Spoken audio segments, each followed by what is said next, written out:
Thank you. Welcome to Guided Spirit Conversations. I'm your host, Marla Goldberrg. This podcast has been created with you in mind to acquaint you with some of the most incredible metaphysicians and spiritual leaders from around the globe who have helped others change their lives. In this interactive hour, you will be offered insights and techniques to help you make a difference in your life. Don't forget to subscribe to the show on your favorite listening platform. And here we go, on to the show.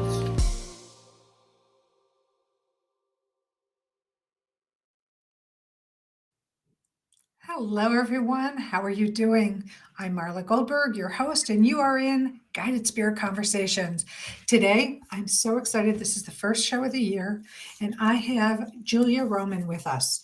Julia is a certified love coach, self-love coach who helps women release their limiting beliefs, heal relationships with themselves, and experience radical self-love. She is a certified CBT coach with a master's degree in human behavior. Her mission is to give you the tools to transform your relationship with yourself so that you can reach your fullest potential and manifest your heart's desires. Julia seeks to inspire, uplift, and encourage other women to discover the beauty and treasures within them so that they can step into the highest version of themselves. And I just want to make a quick thing. Men out there, this is for you too.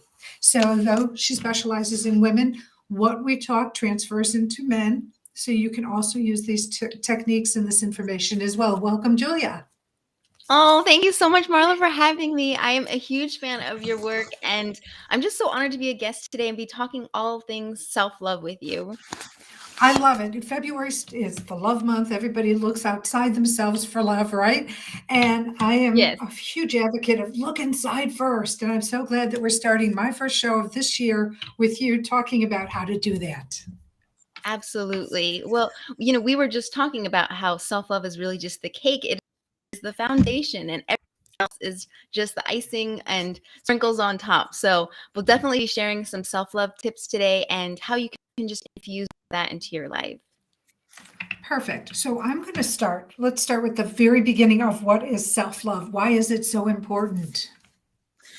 Well, self-love is important because a lot of times I think it's just really the last thing on our minds, especially as women. We're so busy, we have so many obligations and so many things that it's just not even on our radar, but it is the foundation, and it is so important for all of other relationships and any kind of success in our life. And I've also discovered that when we truly love ourselves, we have more love to give others, and that if we want to fully receive love, we also need to be able to love ourselves. And when we experience true self-love, all of the inner life begin to thrive and awesome. And that can be our career, our relationships, our confidence, friendships, and so much more. So I think for me, that was one of the reasons I became so passionate about self-love, is that it really just will transform every area of your life. It's so true. And, people worry about being vulnerable. What do you tell them when they say, I'm really afraid of being vulnerable and how I'm going to receive the vulnerability or be received as a vulnerable person? How do you talk to your clients about that? That's a wonderful question, Marla, because that's something I've struggled with myself. I consider myself a recovering perfectionist and a reformed people pleaser. And I would just constantly have this mask that everything's perfect, everything's fine. But I really feel like we teach by example. And I have shared my struggles with anxiety and panic attacks over the last 20 years. And I actually even had Willow, who I know was one of your guests before, Yes. who I'm a huge fan of also. And I love she Pat. helped. I love her, and she helped me so much because I didn't realize I was an empath. And I'm not sure if you are as well. Yes, But I'm I assuming you am are. very much so. And realizing that it's not something to be ashamed of, experiencing anxiety, that a lot of times it's these gifts that we have that we haven't really fully recognized and stepped into. So I always advise my clients to step up and show themselves in a vulnerable state and to be courageous, because when we do that, we develop these authentic relationships and connections with others, and it makes our life so much more fulfilling. And it all starts with vulnerability. It does. I so agree with you because people, you're as human as anybody else. I'm saying this for the people out there as well as this conversation with you, but you're as human, and we all fall. Actually, I'm listening to Brene Brown's Rising Strong, which talks about what happens when you fall. Yeah. Rising up strong, being the badass that you can be, and knowing that if you hide behind things, that's not, as she calls, badassery. And and step up into your badassness. I'm just making up that word because it wasn't in her book. I love it. And really, understand that if we don't fall down, we can't learn. If we're put on a pedestal and everything's perfect, we don't learn anything. Absolutely. And that's what we're here to do. And speaking of learning, let's talk about how self-love can be a very spiritual act, because it's really important on all levels, mental, emotional, and spiritual, but people don't look at it as a spiritual act. Absolutely. Well, so I think there's a lot of misconceptions out there that it is selfish or egotistical or vain. And I believe that true self-love actually connects you not only to self, but to humanity and to a higher power, whether you call that God or source or the universe. But it really is just tapping into this reservoir of unconditional self-love that we all have within us, and then being able to share that joy with others. But we can't give from an empty cup. So filling ourselves up with love first is what is going to be able to spread it into the world. It's so true. Have you heard about the hole theory, the hole in your heart, the holes in your heart? That through our things that have affected us through our life, judgments, criticisms, whatever, we get these holes in our hearts, and we feel that we need to fill them with outside things like people, material things, vacation, whatever it might be, but it's all external. And so the point, the essence is when you fill these holes with your own self-love essence, when something falls away, as it most likely will at some point or another, whether you live your life with somebody and they leave first, or it's just a short-term relationship, you fill your heart with your essence and it goes into the frosting type thing. So your heart is whole. Your heart is always whole, like the cake is always the cake. But the external things are the frosting. And if they fall away, your heart stays whole. Absolutely. That's really the difference between happiness and joy that talks about that. I love all of her books, but the one I just was reading was Atlas of the Heart. And happiness is more dependent external, and it can change based on the conditions of our lives. But joy is something that comes within. They say joy gives us wings. It raises us to a higher vibration within our truth, and it's something that can't be taken away because it's inherent within us. Exactly. And if you go back to Holocaust survivors, the ones that survive were the ones with true trust and belief in their heart that they were going to make it through. Because if they succumb to their fear, they succumb to the life. That's my belief on a lot of the people, because I know I have a cousin and he wrote a book, and it was, how he survived, and it's called Child of the Holocaust. And it was just very interesting, but it goes into the thing that the people with the strongest beliefs that they were going to make it through really, truly did make it through. Wow. It's amazing. So inspiring. So inspiring. So let's talk about boundaries. We were talking about this off the air, and it's one of my big talking pieces, because I'm somebody who came from really blurred boundaries to very delineated boundaries. And I know you were talking of the same thing for yourself as well. Yes. Well, I feel like boundaries are just a necessary ingredient in the recipe. You can't not have them to practice self-love in a successful way, because a lot of times what happens is that we get burned out when we have these lack of boundaries. And a lot of my clients have experienced, we really just become so dependent on the external, people pleasing and make everyone happy.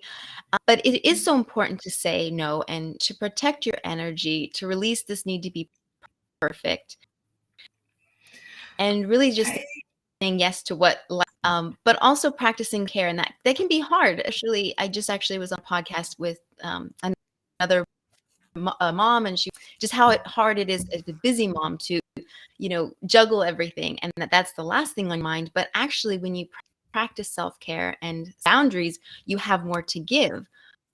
Otherwise, a lot of times we might become resentful, saying yes to everyone and not doing what really feels in line with our values. And that yes saying, when it's not aligned, affects us both, not both, but mentally, physically, emotionally, and spiritually. Yes, absolutely. Soul sucking. So I like that, soul sucking. So how do you start if people have no boundaries or don't know how to delineate boundaries, what are the first 3 steps you would suggest to building boundaries without feeling It's a great selfish or abusive? Yes, exactly. Because your mind is going to go to that. It's focusing on myself and this is selfish. Actually, it ends up being kind of a service to the world because when you have these boundaries, you're able to give more. But one of the first things I would say is sometimes we're so into our own little worlds that we're not seeing another person's perspective. So I would ask them about like maybe a friend that they have, like if they were in a similar situation, would say yes to you if they weren't feeling it and it wasn't in line with them, and they would probably say no. So realizing that people who actually love us and value us don't want us to push ourselves or to get to the point where we're burned out, that they want us to set healthy boundaries. And also just maybe starting small. It doesn't have to be something big. It could just be, think something like, well, if I get an invitation, let me think about it rather than automatically just saying yes to make someone happy. And the other thing would really be just to follow your intuition and what feels right. Because if you say yes to everything and it's not getting everyone necessarily happy, because there's always like something will end up coming up. Maybe you push hard and then you end up getting sick and someone has to end up taking care of you, but really just following that gut instinct, what feels good to you, and honoring that. And then it's just going to get stronger and you'll be able to set more boundaries in the future. How do you guide your clients when there's a situation where the other party is so outside the boundaries and could be on the verge of abusive? And how do you tell your clients like how to handle those situations?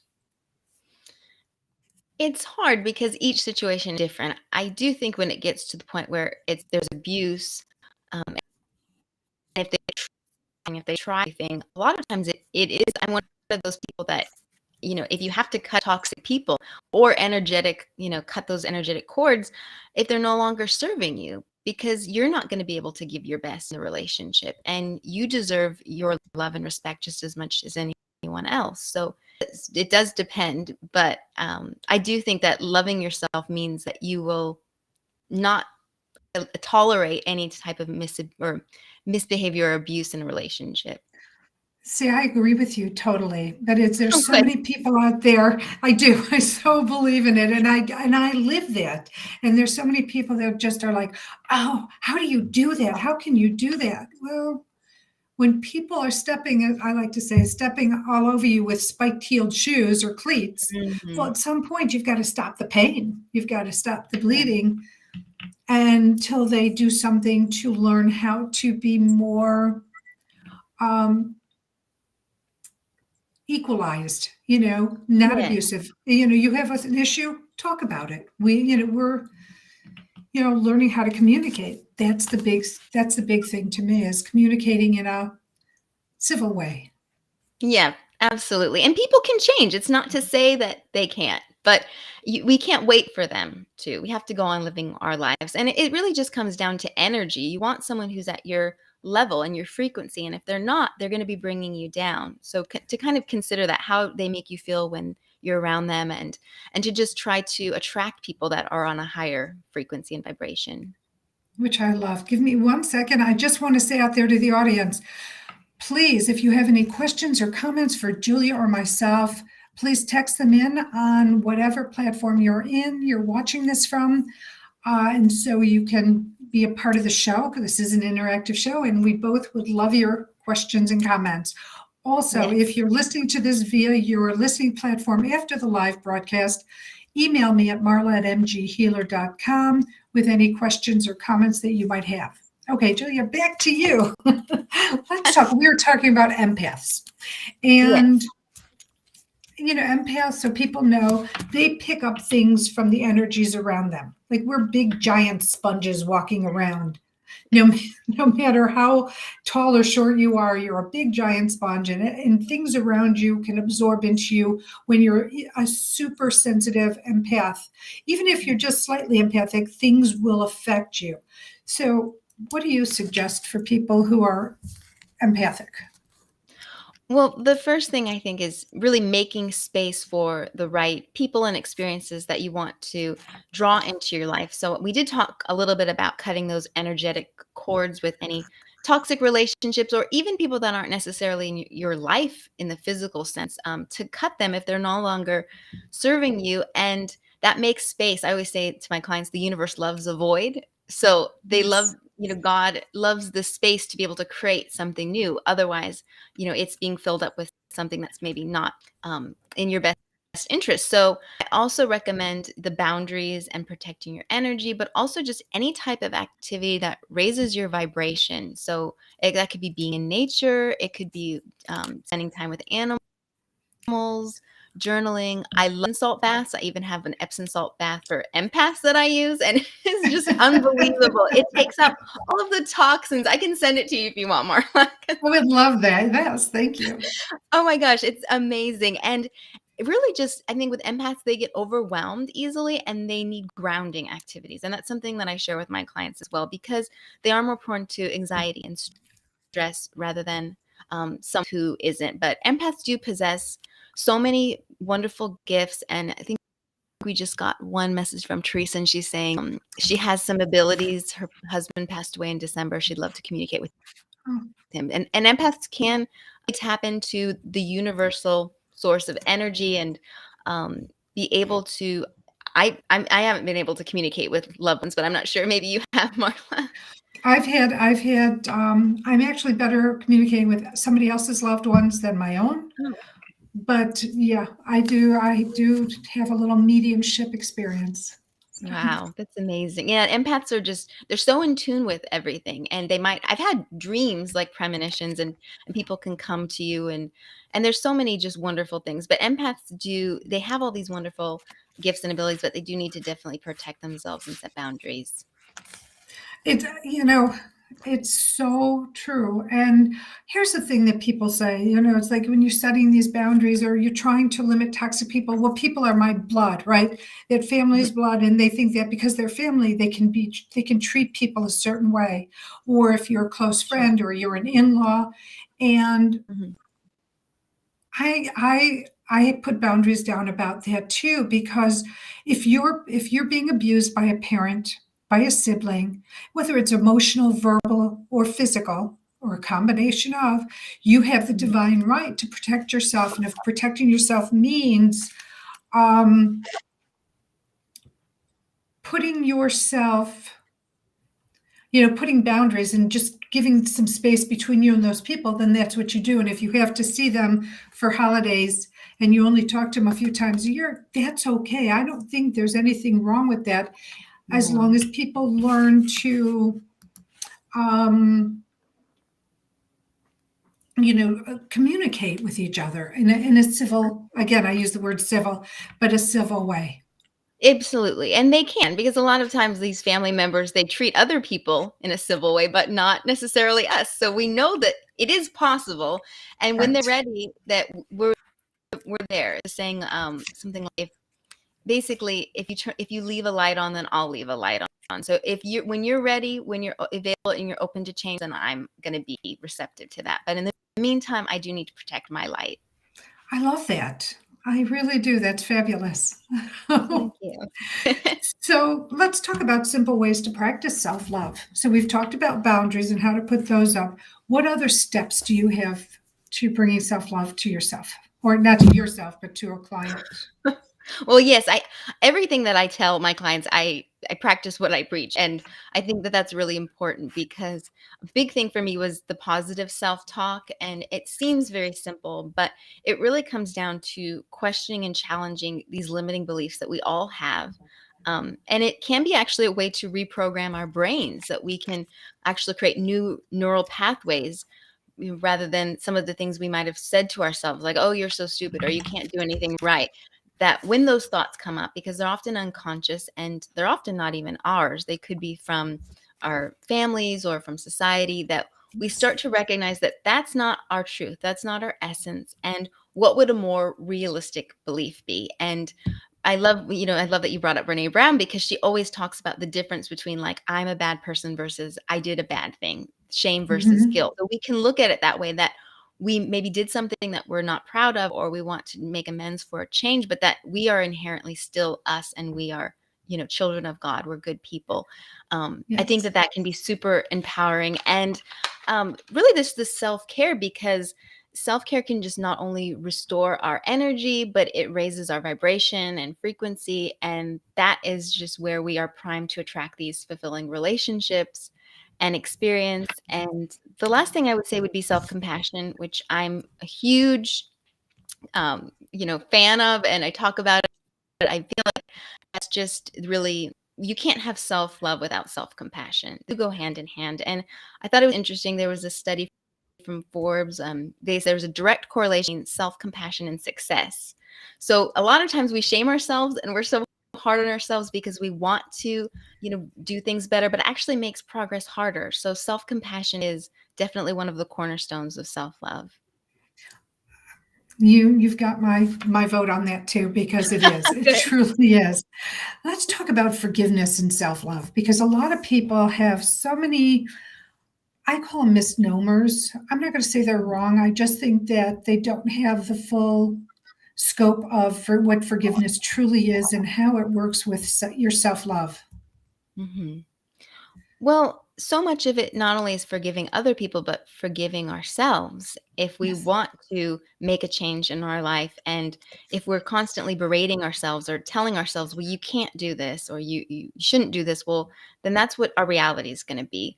So, what I usually recommend to clients is just to focus on giving themselves that love and grace and forgiveness that they would extend to someone else in a similar situation. And I love, in terms of self-compassion, just the aspect of recognizing that we are all connected, we all struggle, we all suffer, but that we can be united in that, that this is not something that just ourselves are going through, that we extend that forgiveness to others. So we also need to give that to ourselves. It's so true. And some people have a hard time saying they're sorry, whether it's to another person Mhm, or to themselves. And again, that's allowing yourself to be vulnerable. And that mhm. doesn't mean just because you forgive someone that you let them off the hook. But basically, I always say it's the gift you give yourself, because you're not Yeah, letting anybody off the hook for doing anything that they did, but it's letting yourself off the hook for carrying that weight around with you. Because with when you don't forgive, it's like resentment builds, bitterness builds. And You don't especially want if you don't want to be tied energetically to that person, I would think. that too. Yes, all of the above. So it's just, and here's my belief is you don't have to be face to face with someone to forgive them, to Yeah. say, this is about you, this isn't about me, and I'm not letting it affect my life, and moving on. And, I forgive you. You can say it to your angels, your guides, and it's just Mhm. as effective energetically as it is, Absolutely. especially if you don't want to face somebody who's done something to you.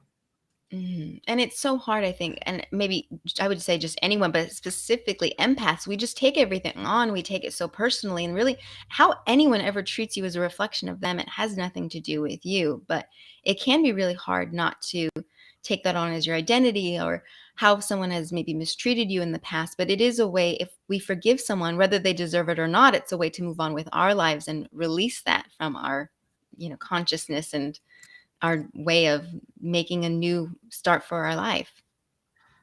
I agree. You and I are just so on the same level. I It's love that. like, this is just a very easy conversation because we both are on the same page with that. And Yes. so, do your clients, the ones you work with to help, do you find that there's because sometimes this happens in with therapists, coaches, Mhm. whatever title you want to give yourself, but in terms of similar issues that they're dealing with, do your clients come to you with very, very similar issues? Oh, And yeah, how do you, absolutely. Sorry, go ahead. oh, no, I was just going to say, and how do you, work with their struggles? Well, I think it's always interesting how a lot of times we attract people in our lives that we've maybe gone through a similar experience. So I think that that Mhm. has been something that's helped me because I've been able to serve my clients based off of my own experiences. But the great thing though is that I have noticed certain themes. A lot of them are the low self-worth, not recognizing just the inherent beauty and wonder that is within all of us, and also anxiety, which I thought was quite interesting, that there's been kind of a thread of that. And I do feel like anxiety and perfectionism go hand in hand sometimes.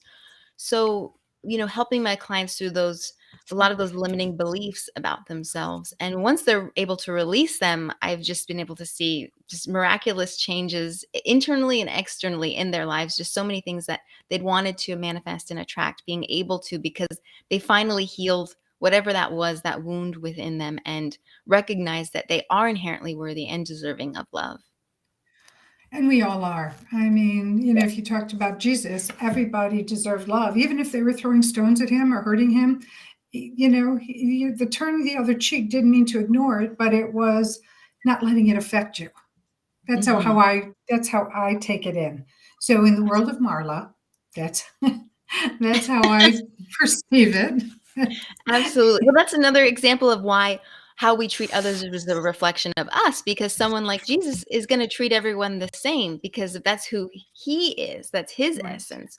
So if we can always remember that, focusing more on our own actions and how we're treating others rather than how they're treating us, that is going to, there is a ripple effect, and you will start to see, I'm sure anyone listening, the types of people that will start to come into their life and the angels because of all the love and the good they're putting out in the world.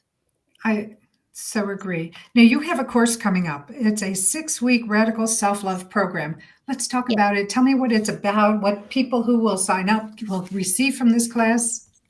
Yes. So it is a program that I've taken clients through, and I've also taken them through a 12 week. So this one is more affordable, and also it's just more intensive. So you really just get a lot of bang for your buck. But it really is just all about how to experience that unconditional self love so that you can manifest your heart's desires, and to really release those limiting beliefs that are holding you back from reaching your highest potential and transforming that relationship with yourself, because as we've talked about, self-love is truly transformative. So it includes 6 1-hour one-to-one Zoom sessions, workbooks I've created, and activities, exercises, worksheets, and Voxer, which is voice note support, for 6 weeks. So it's really just to reclaim that self-love that is all of our birthright, and to attract the life of your dreams. And I've just been able to see that transformation in my clients, and I'm just so happy to be able to share this program with everyone today. It sounds like a fabulous program. And six Thank you. one-on-one. I mean, how phenomenal to be able to have you for 6 1-hour sessions to give them steps and guidance and just insight into how to love themselves. Hey, Terry. So Yes. It is. It's intense.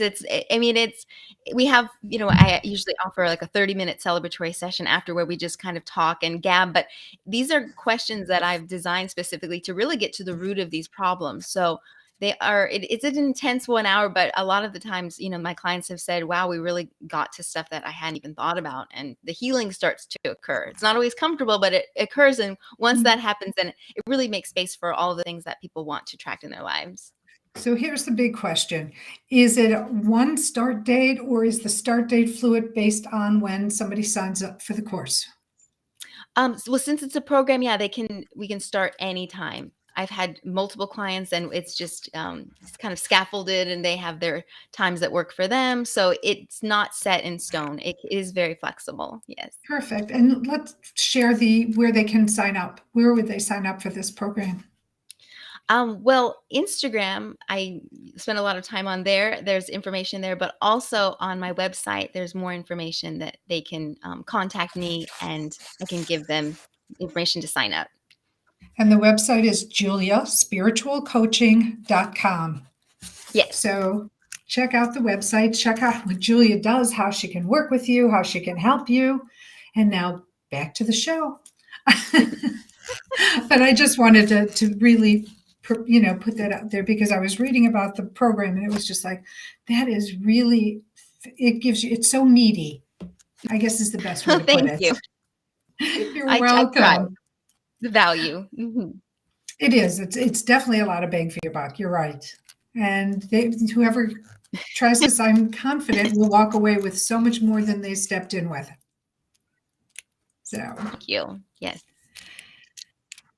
so let's talk about your approach to how is your approach to self-love different than the other self-love coaches out there?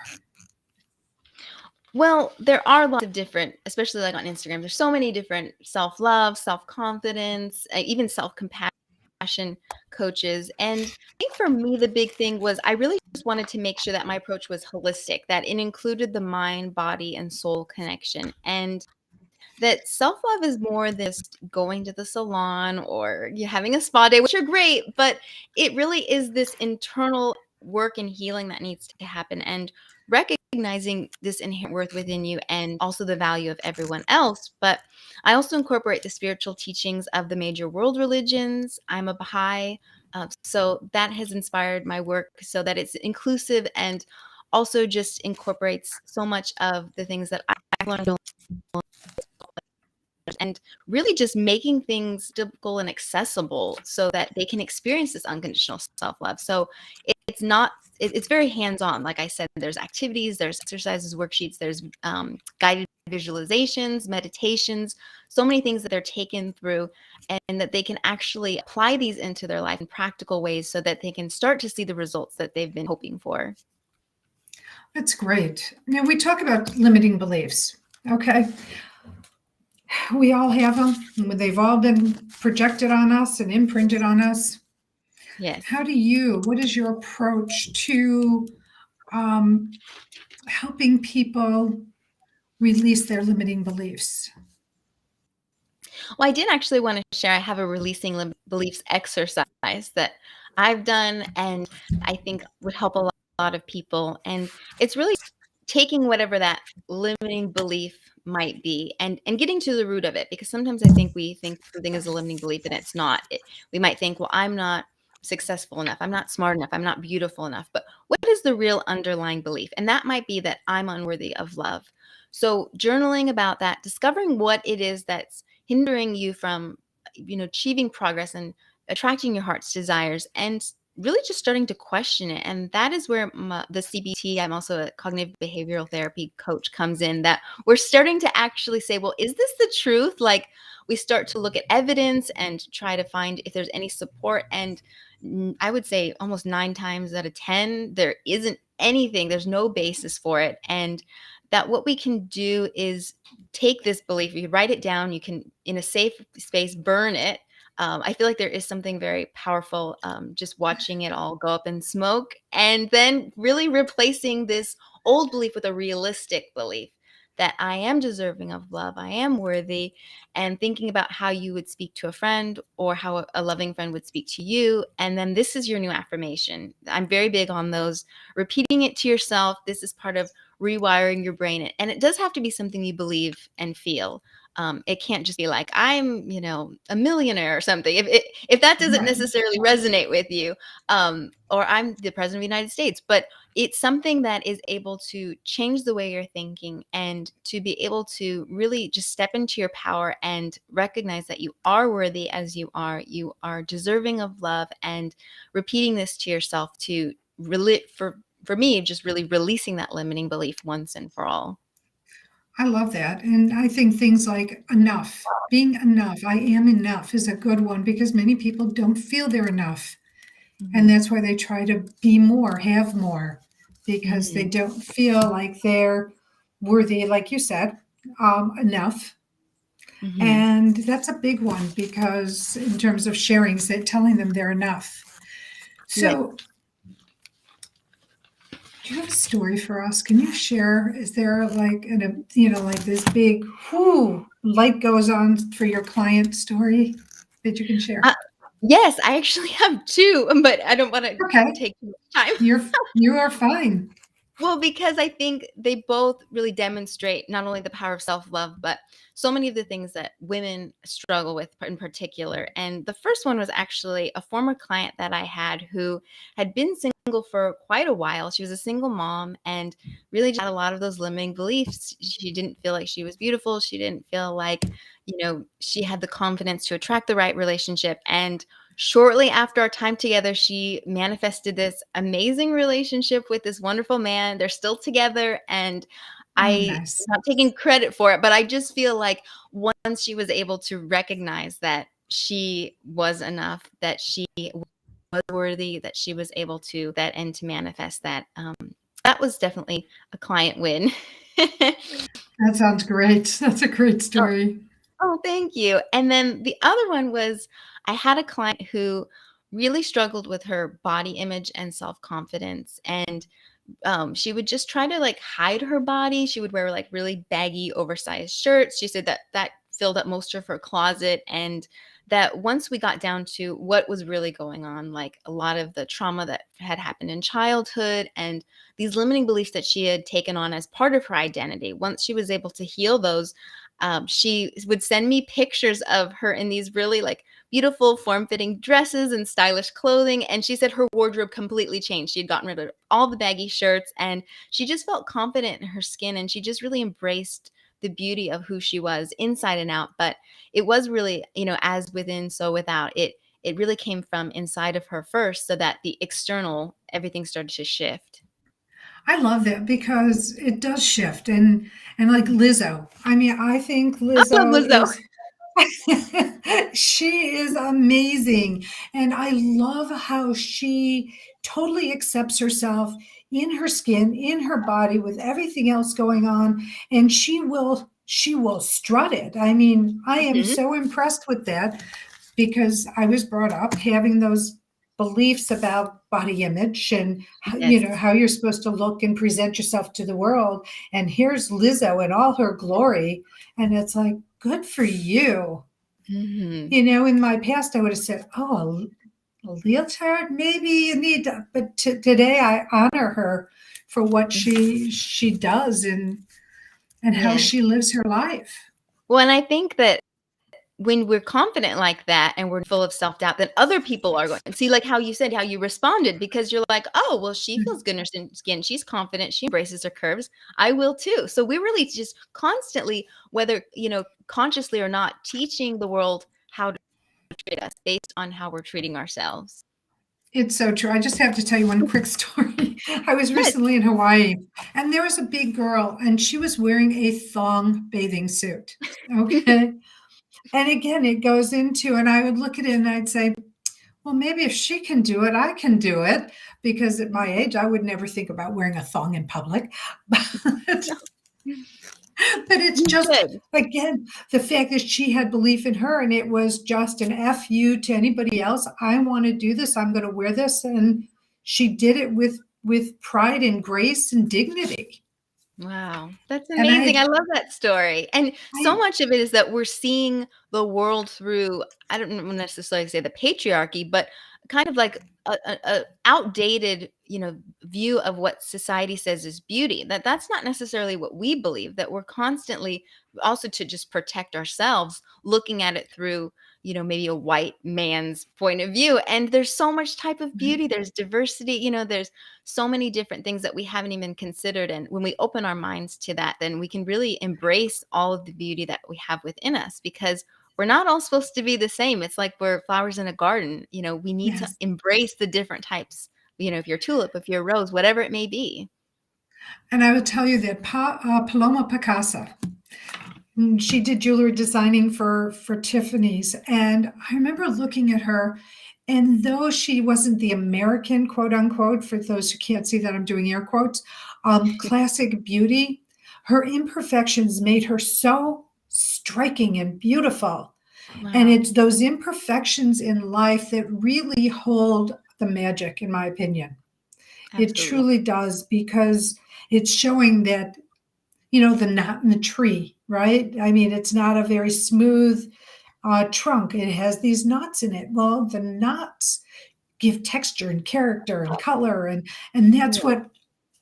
our perceived imperfections do for us. Absolutely. I That, totally agree. I love that analogy and the authenticity. But the thing is, if you can't have authenticity without being vulnerable and being courageous, and that's what Brene Brown talks about too. So if we want to track this life, we have to know who we are and what we stand for, and really just embrace and love all of the things, rather than just try to compartmentalize or think I'm flawed in this way. Can you find a flaw that you have and maybe love it? And that was something as an empath I did, because people would tell me I was too sensitive. And I thought, well, maybe that's like a superpower, because I'm super sensitive and I can be a people reader and whatever it may be, but just find the beauty within that, because it's just like that. I think there's something like with a vase and it has all the cracks, and then that's where the beauty comes in. It's like how it's filled in. I believe it's like a Japanese vase or something. yes, I know exactly what you're saying. They put gold. What they do is they Oh, paint the cracks with gold.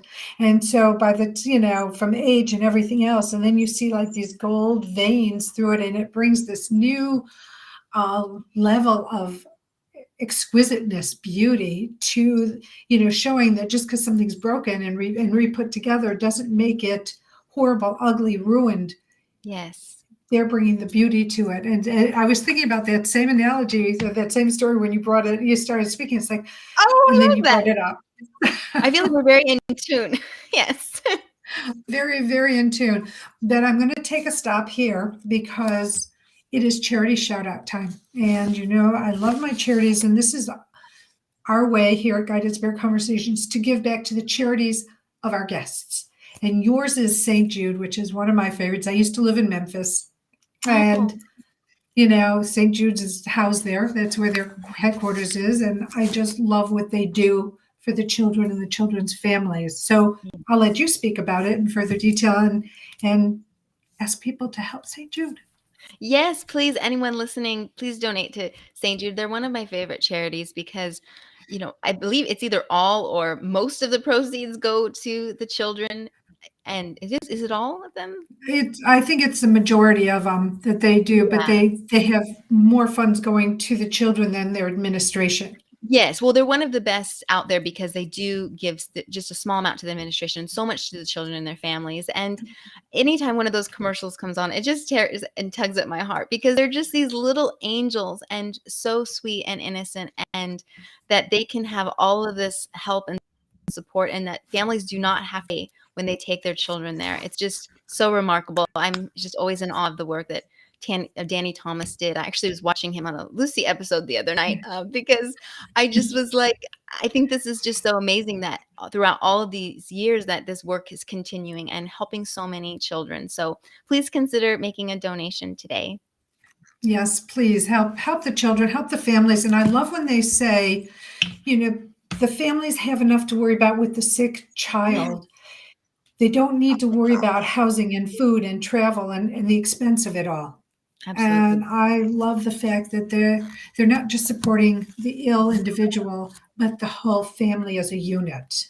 Absolutely. Yeah. And the family is the heart of it. And just all of the advances in the medicine and the scientific, technology and all the things that they do is just, it's state of the art, and they're getting the best. They are getting the best, and they're It's ahead just of the really, curve. really wonderful. Yes, absolutely. And so it's stjude.org, I believe. Let me just find Yes. it on my, yes, stjude.org. So please go check them out, see how you can help.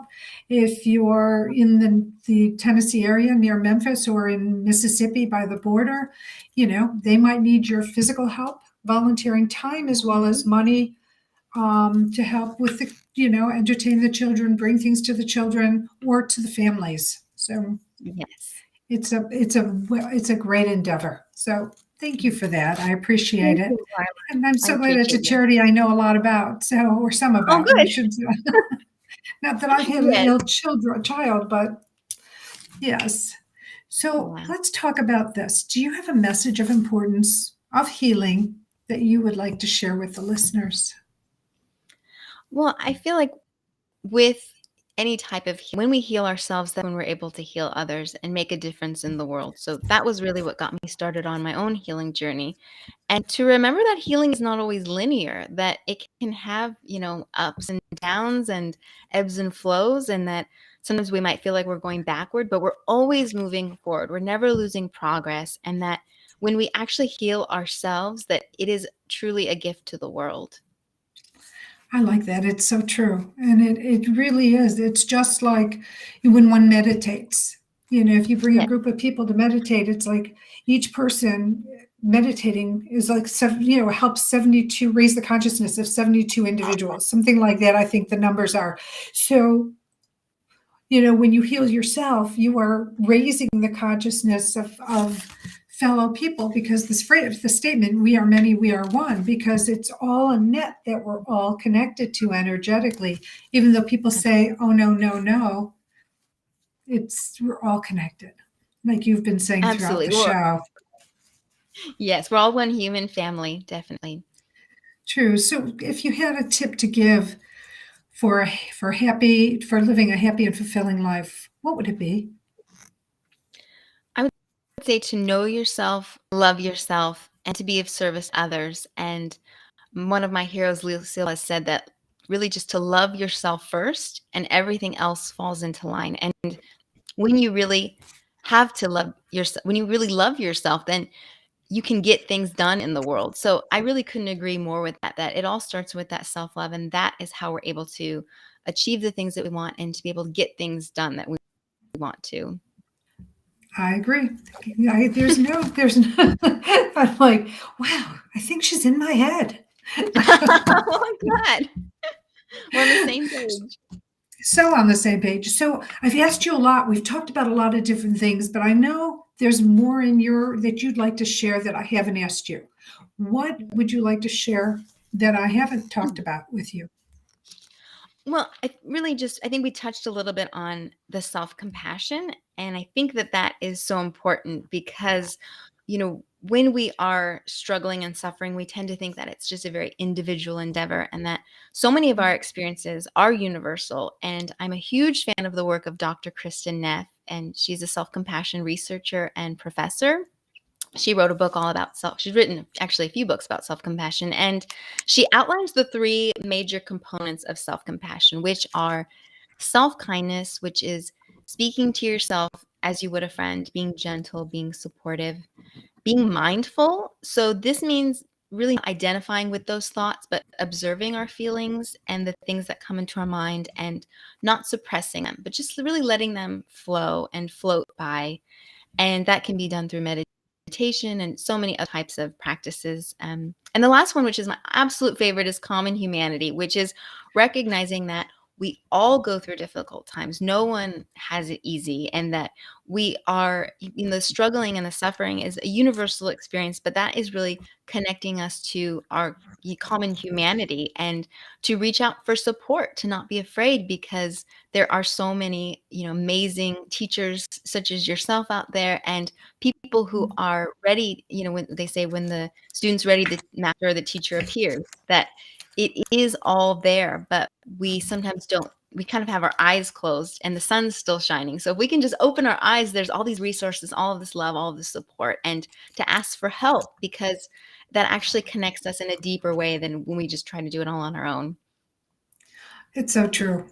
I love that because it is true. And kindness is so important. Kindness to yourself, kindness to others, kindness to animals, just human nature is so Yeah. important. The only thing I would add to this would be gratitude. That's the only thing I would add to your list. Not that the list is lacking anything, but I No, that's feel good.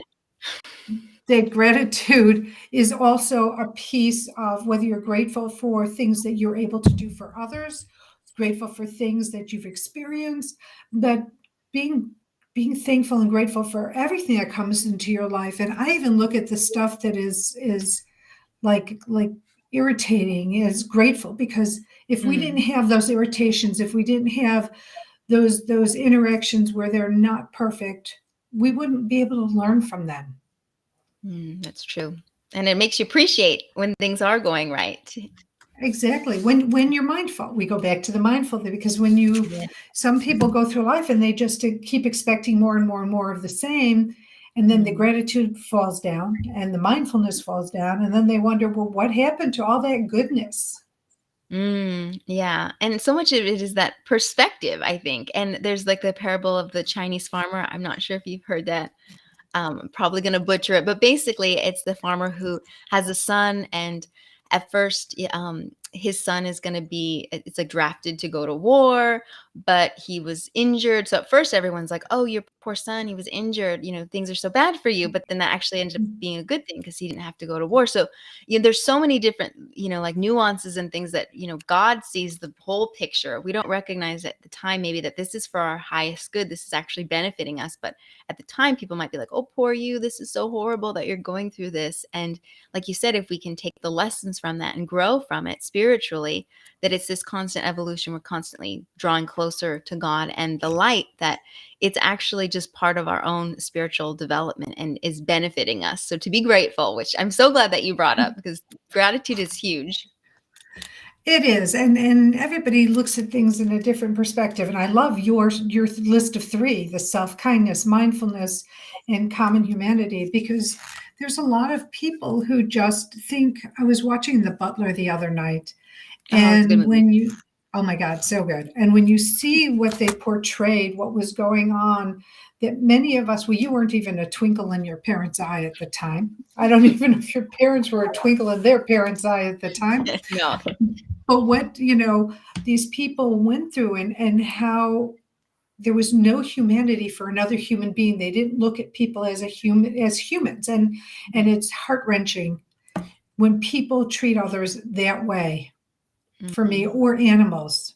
Oh yeah, me too. You don't have to like every animal. You don't have to like every No. human in the world, but just have, humanity, kindness, and like you say, Mhm. compassion for them, because nobody knows what they're going through.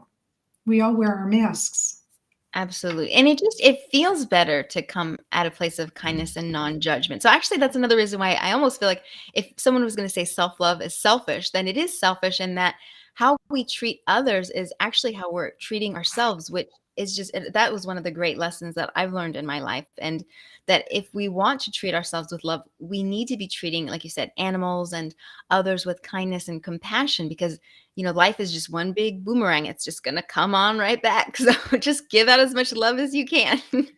It's so true. Okay, I have one, I think, last question. I think because I'm looking at the time, Valentine's Day is coming. It's about 10 days away. So, what would you tell people regarding Valentine's Day, and maybe they don't have their own outside Valentine, meaning a partner, boyfriend, girlfriend, whatever it might be? What do you tell them on how to deal with Valentine's Day, and what Hallmark expresses as a way to experience it? That's a wonderful question. I do think sometimes with the idea of love, it is so limited, that love is this universal force. It's the greatest power, that God has created, that it keeps the atoms together.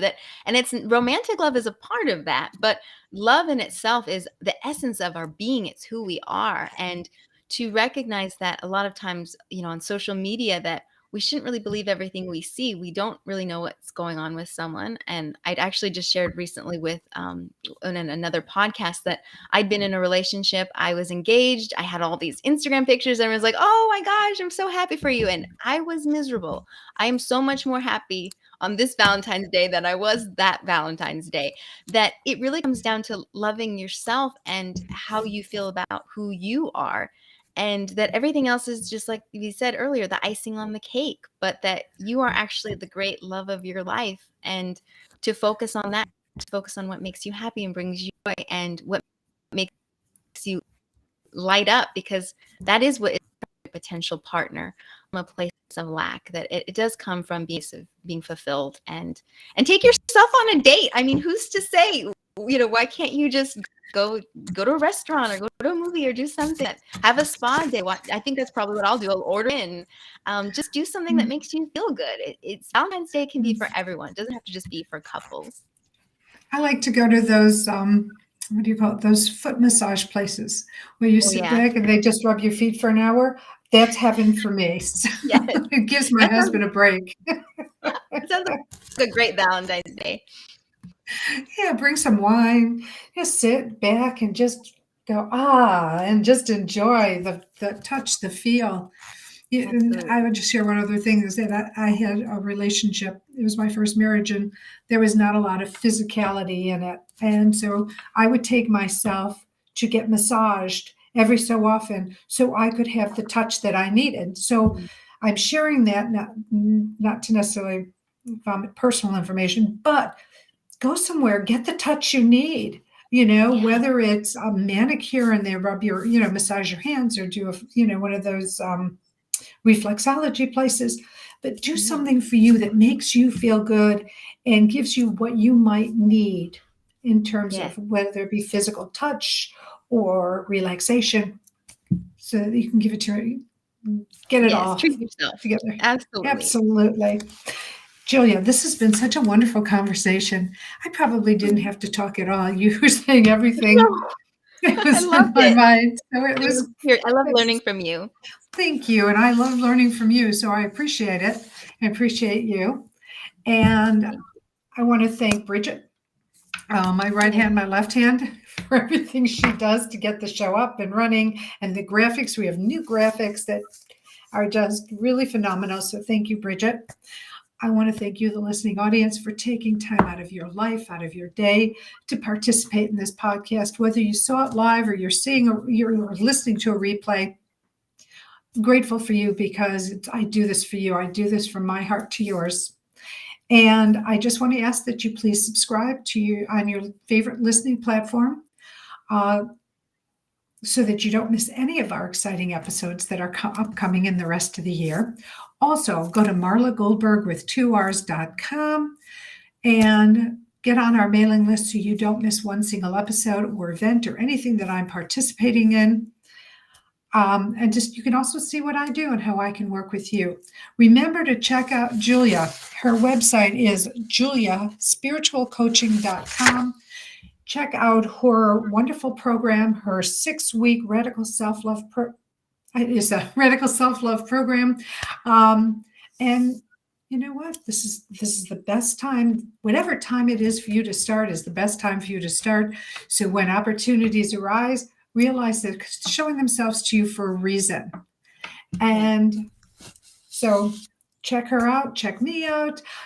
If you are in the Charlotte area, I will be at the Bag Lady Fridays from 2:30 to 6:30, offering my services, past life regression, spiritual response therapy, and intuitive life coaching sessions, which you can do in the store in person. You don't have to have a session to come and say hello. It's 1516 East 4th Street, so come visit me. I do remote sessions, so if you can't make it to Charlotte and into the store, you can reach out to me personally through my website. Okay, well, our first week is completed, and again, so grateful for you. And as I leave you, I send you love, blessings, and gratitude. Know how grateful that you're in my life in whatever capacity you're in it. Grateful that you've been participating in the show with Julia Roman, and how life would be will have so much less color without you in it. So thank you, thank you, thank you. If you haven't heard these words today, I'm going to say them to you right now. Okay? I love you. And know that you're loved. You're never alone, and you are loved. There is somebody out there who cares. So take that with you for the next week. I hope it keeps your heart warm. I will see you next Thursday at 12 noon Eastern time. Until then, stay warm, stay healthy. And if you're in that snowbelt area, please put supplies in your car. Put a blanket or one of those aluminum warming blankets in your car, water, food, some snacks, and a little can, could be a Folgers coffee can with a candle and a book of matches, so that if, God forbid, you get stuck somewhere, you have enough things to keep you warm, hydrated, and nutrition. If you're traveling with your animals, bring food and water for them as well. And I'll see you next Thursday. Stay well. Take care. Bye.